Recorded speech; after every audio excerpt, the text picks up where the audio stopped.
Elle pourrait être une maison comme les autres, et pourtant. La maison Adora est le fruit de l'appel à projet Technologie de l'information et de la communication et santé lancé par le Conseil général du Bas-Rhin en 2010. Le principe, créer une maison mettant à disposition des outils technologiques visant à améliorer la vie des personnes âgées ou en situation de handicap. Un besoin en confort de vie et en sécurité qui a été porté par la société CEP SICAT en 2012, spécialiste de l'aide au mieux vivre.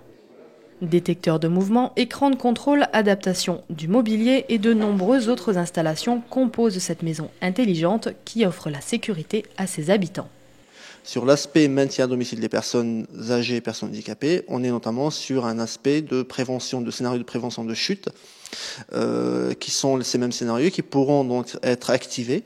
Si maintenant on a une détection de situation à risque, on peut alerter, donc suivant ce qu'on aura décidé initialement à la programmation, on pourra alerter des personnes, des proches, des auxiliaires, voire même des services de secours qui pourront porter assistance et porter secours à la personne. Réalisée pour convenir à tout le monde et pour évoluer selon le besoin des personnes, la maison Adora est conçue pour s'adapter à chaque besoin, sans travaux supplémentaires.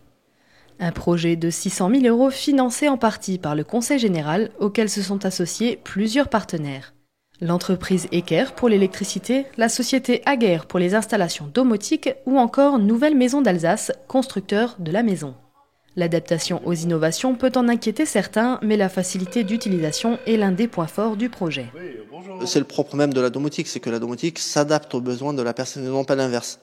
C'est-à-dire qu'on pourra, moyennant programmation, on pourra très bien modifier les scénarios, on pourra les simplifier, on pourra les complexifier, comme à souhait, j'allais dire, sans travaux encore une fois. Le but du jeu, c'est de se caler directement aux besoins de la personne et répondre au plus juste aux besoins de cette personne.